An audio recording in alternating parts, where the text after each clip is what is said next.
Well, hello, in this video I will teach you how I play this beautiful song by Kaleo. I will also give you a few tips on practicing, and I will talk about the chords embellishments, so that you can create your own version of the song that suits you the best. If you want to download the scores and the tabs, you can do so on my webpage, guitarwithfox.com. After you register for free, you can download it. So that's it, let's start.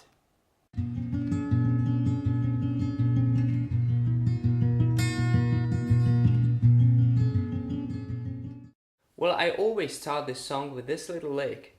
And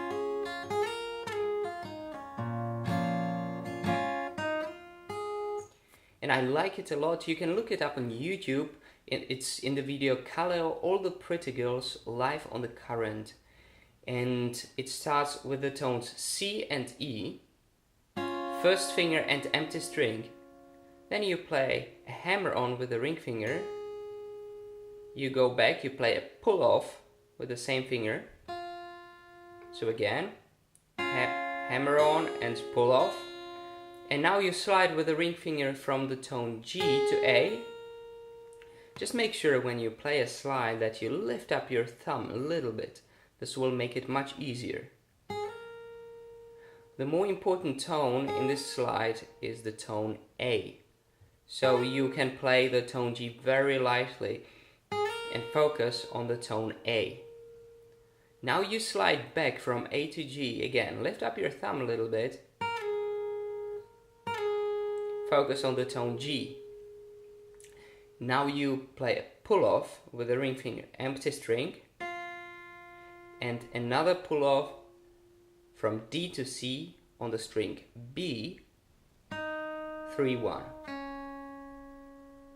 So now I will play the whole lick very slowly.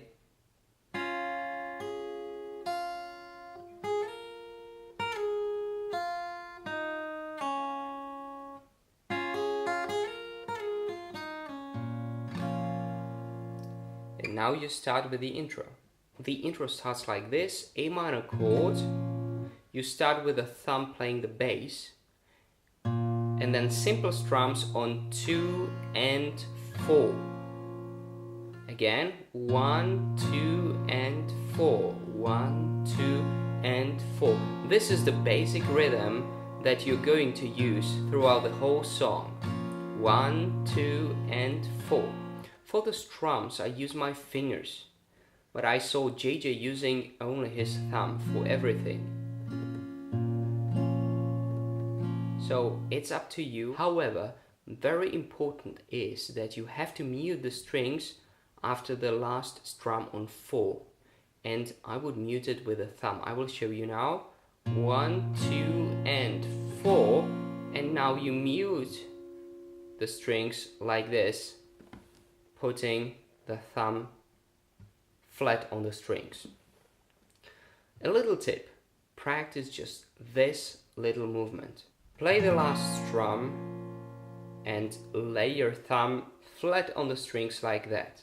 One additional suggestion: once you're practicing the muting, and when you place your thumb flat on the strings like this, try to place the tip of the thumb on the G string.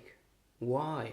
Because if you place the thumb on the G string, your first finger goes automatically close to the B string. And that is the preparation of the following tone, the start of the lick, the tone D on the B string. In other words, you're muting and at the same time preparing the following finger. Yeah, practice very slowly like this. Strum, placing your thumb flat across the strings with the tip on the G string, and then you can play the first tone of the lick, the tone D on the B string. Again, strum, muting flat, playing the D. Again, strum, placing it flat, and already you're there. This way of practicing will give you a lot of control. The lick starts with a slide with a ring finger on the B string from D to E. You stay with the ring finger on the B string and then you play the tone G with your first finger. Now you play a pull-off 3-1 on the B string, and immediately as you play the pull-off, you start moving this direction of the A string. Why? Because you want to land nicely on the C major chord. And you move like this. Now you play C major, starting with the bass, C, strums on 2 and 4, 2 and 4, mute again with the thumb, the same way as I have explained before, and then play the same lick starting from the D. Now you're back in A minor and you repeat the same progression with the same lick. So again, from C major,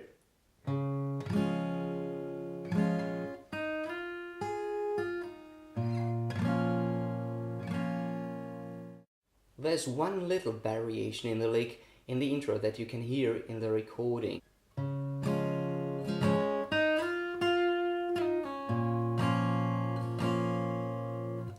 You start with a slide from D to E. After that, you play the tone E again. And that's the most important tone of the phrase, so put emphasis on it. And now you play a slide back from E to D, a very short slide. Don't forget to lift up your thumb again. And play a pull-off to C immediately afterwards. Again.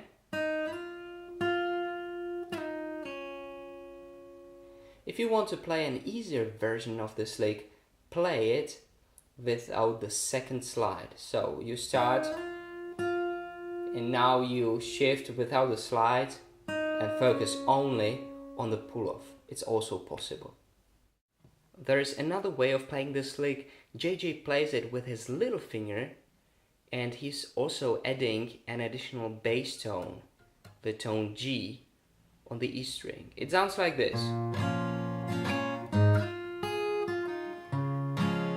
In my opinion, it does not pay off to play the bass G because it sounds very short.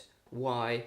Because you play it and immediately you have to slide with the little finger, so you don't have time to hold the bass. I recommend to my students always when they play this song to play it with the ring finger and focus on this nice melody, especially when they start learning this song, learning the easier version, and then you can decide whether you play the bass or not. It depends on you. I have explained the riff and now I will show you what you can do with the chords, not only in the intro, but throughout the whole song. The chords you're using in the song are A minor, C major, G major, F major, D minor, and G dominant 7 chord. You can find and download the lyrics with the chords on my webpage.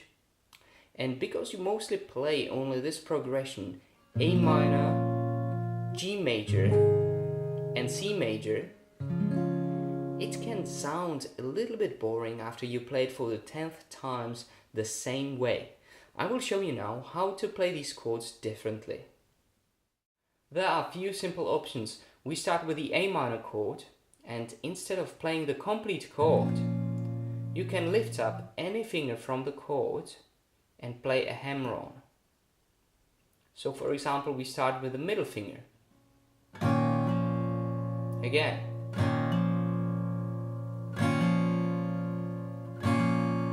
Now we try it with the ring finger.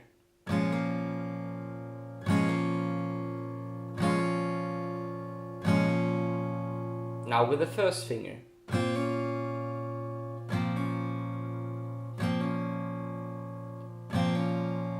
JJ very often plays this hammer-on the recording, this one with the ring finger.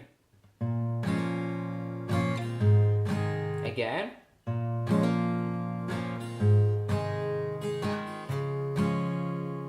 to C major you can add, for example, the fourth, the tone F with your little finger, and then resolve it to the tone E.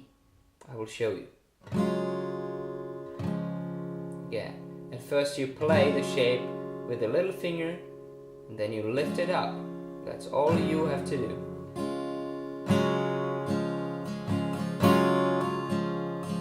Or you can play a hammer-on with the middle finger.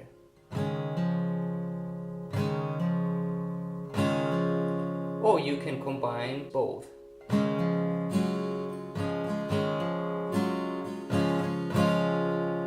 Adding these tones to the chords here and there will make it more interesting. And here's a short example how you can use these little chord embellishments.